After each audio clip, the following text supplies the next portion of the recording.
Long press the code key and the light flashes. Then long press the button of remote control to learn until the light is on.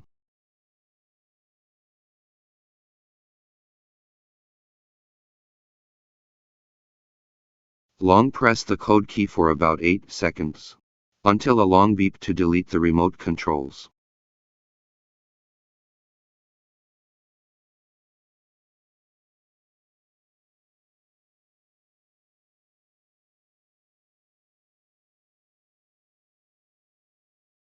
If the mains supply is connected, the battery power is live automatically.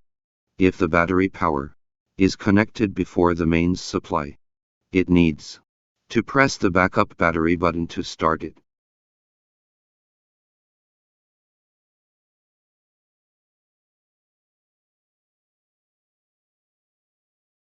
Pull the limit out to simulate the limit fault. The fault light of panel box is on.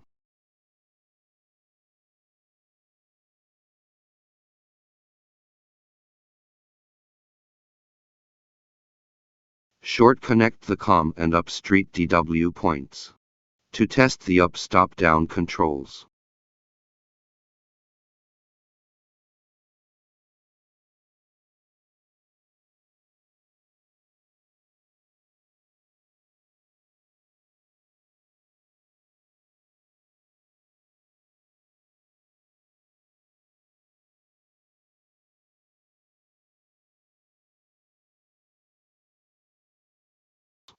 Short connect the passive and active points to test the fire signal.